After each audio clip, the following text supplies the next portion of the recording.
रहीम। इमरान जी को व्लॉग्स में खुश आमदीद। आज का मेरा मौजू है जी, कौन बनेगा पाकिस्तान का नया वजीर आजम। अगर मौजूदा सियासी सूरत हाल को हम देखें तो इस वक्त PTI से उसका जो निशान है बल्ले का, वो एक दफ़ा तो उसको ख़त्म कर दिया गया है। जितने भी कैंडिडेट्स पूरे पाकिस्तान से PTI ने जिनको अपने टिकट्स जारी की थी, अब वो सब PTI के बल्ले के निशान पे नहीं बल्कि एक आज़ाद हैसियत से इलेक्शन लड़ रहे हैं। इलेक्शन कमीशन ने इंडिविजुअली हर कैंडिडेट को अलग निशान अलाट किया है। तो इसमें अब जब वो लोग जीत के आएंगे असम्बली के अंदर, तो क्योंकि अगर देखा जाए तो वो लोग तो अट्रैक्ट कर रहे हैं उसके PTI के वोट को भी और अपनी ज़ाती शख्सियत के वोट को भी, और साथ में जो उन्होंने मेहनत की है इतने अरसे से, उनका जो नाम चल रहा था PTI के साथ अटैचमेंट का, वो सारी चीज़ें उनको फ़ायदा देंगी। लेकिन यहाँ पर अगर हम एक पहलू को देखें तो वो ये है कि कल को ये लोग जीतने के बाद PTI को वोट देते हैं या नहीं, ये वजीर आजम बनाने में ये पाकिस्तान तहरीक इंसाफ की मदद करेंगे या किसी और पार्टी के तांगे पे सवार हो जाएंगे। क्योंकि अगर देखा जाए तो इस वक्त ये सब के सब लोग आज़ाद हैसियत से लड़ रहे हैं। दूसरी तरफ अगर हम देखें आसिफ अली जरदारी साहब को, तो ये पता चलता है कि वो देखते इस बार किसको सपोर्ट करते हैं। नई आने वाली हुकूमत को आसिफ जरदारी की जरूरत पड़ेगी या वो हुकूमत खुद अपने ही जो कैंडिडेट या कोई भी एक पार्टी, इस वक्त जो मौजूदा सूरत हाल है उसके अंदर तो बिल्कुल ये नहीं लग रहा कि कोई भी पार्टी वफाक के अंदर हुकूमत बना पाएगी। तो हमने ये भी देखना है कि कोई भी पार्टी खुद अकेली एक पार्टी हुकूमत बना पाती है या वो बैसाखियों का उसको सहारा लेना पड़ेगा। दूसरी तरफ हम देखें जो नई पार्टी खड़ी की गई थी इस्तेहकाम पाकिस्तान पार्टी जहांगीर खान तरीन की, तो उसकी सूरत हाल भी इस वक्त कोई इतनी अच्छी कारकर्दगी नहीं है। उनकी सूरत हाल भी बड़ी मायूस कुन है। उनके जितने कैंडिडेट्स हैं आज़ाद हैसियत से ही इलेक्शन लड़ रहे हैं। कोई भी बंदा इस्तेहकाम पाकिस्तान के प्लेटफार्म से इलेक्शन नहीं लड़ रहा। तो नई आने वाली असम्बली के अंदर जहांगीर तरीन का हेलीकॉप्टर किस तरफ यूज होता है या किसका ATM बन के वो यूज होते हैं, वो तो नहीं आने वाली असम्बली के अंदर हमें पता चलेगा। और उसके बाद अगर हम बात करें बिलावल भुट्टो जरदारी की, तो वो हमने देखा होगा कि 16 माह की जो PDM की हुकूमत थी उसके अंदर बिलावल भुट्टो जरदारी जो है बाहैसियत वजीर खारजा उन्होंने काम किया है और कम उम्र तरीन और नौजवान तरीन वजीर खारजा के तौर पर उन्होंने फराइज सरंजाम दिए हैं। तो बिलावल साहब का इस आने वाली नई हुकूमत के अंदर एक नौजवान और यंग लीडर है वो पीपल्स पार्टी के, तो नई आने वाली हुकूमत के अंदर उनका कोई रोल बन पाता है या नहीं, इस चीज़ों को भी हमने देखना है। और सबसे अहम बात, शेख रशीद जो तहरीक इंसाफ के बड़े इत्तेहादी और इमरान खान के करीबी साथियों में जिनका शुमार होने लगा मुसलसल, अब वो देखेंगे कि वो अपनी पार्टी को बचा के अपनी सीटों के साथ वो किसी के साथ इल्हाक करते हैं। और एंड वाली जो बात मैं कहूँगा कि यहाँ पे जो मोनस इलाही और परवेज इलाही इस वक्त तो मुस्लिम लीग काफ तो नहीं, पाकिस्तान तहरीक इंसाफ का हिस्सा है वो जो जिस वक्त उन्होंने जो जैसा किरदार अदा किया है 16 PDM की हुकूमत के दौरान और उसके बाद भी इमरान खान से वफादारी का,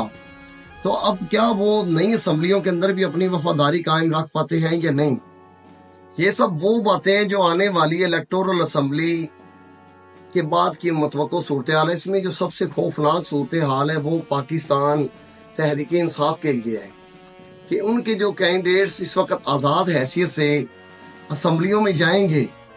तो वो पार्टी के साथ, अपनी पार्टी के साथ वफादारी करेंगे या किसी नई पार्टी के साथ शामिल हो जाएंगे। ये चीज़ अगर हम देखें तो पाकिस्तान तहरीक इंसाफ के लिए एक बड़ी खौफनाक सूरत हाल इख्तियार करेगी। इसके अंदर ही मुझे एक बिलावल भुट्टो जरदारी की एक बात याद आ गई,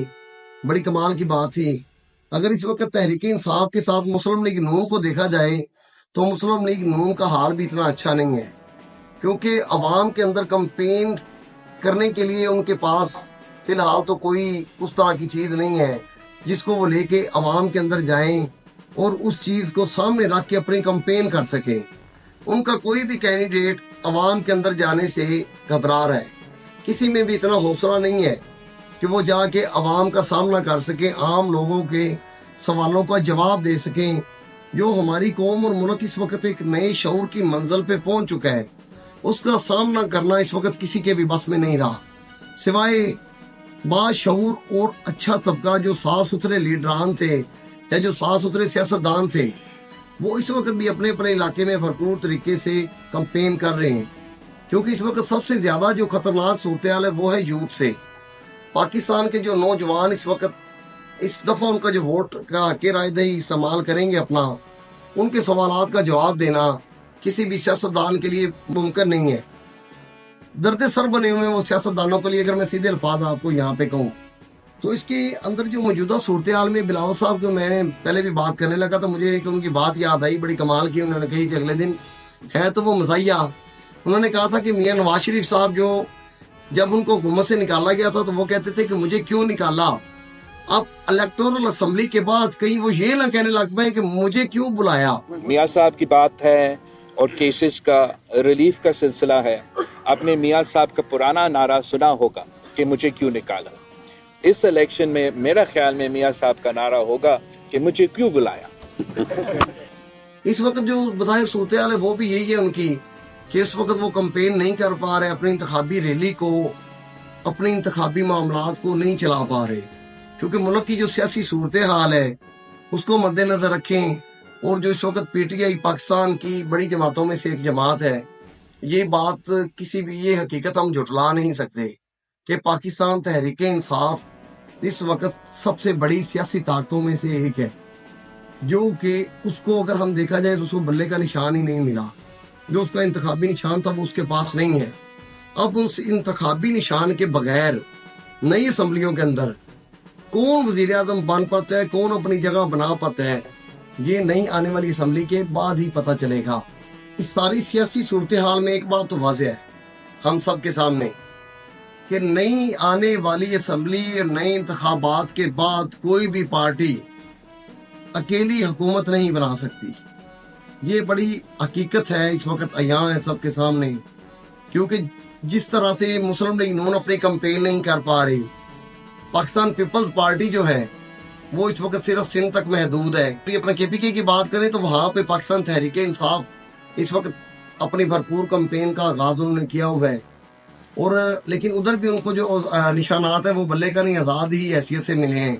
تو کسی بھی جگہ کے اوپر کوئی بھی ایک پارٹی قوت میں نظر نہیں آ رہی، اور یہی اس وقت کی حقیقت ہے۔ تو دیکھتے ہیں انشاءاللہ ملتے ہیں اگلے ولاگ میں ایک نئی گفتگو کے ساتھ۔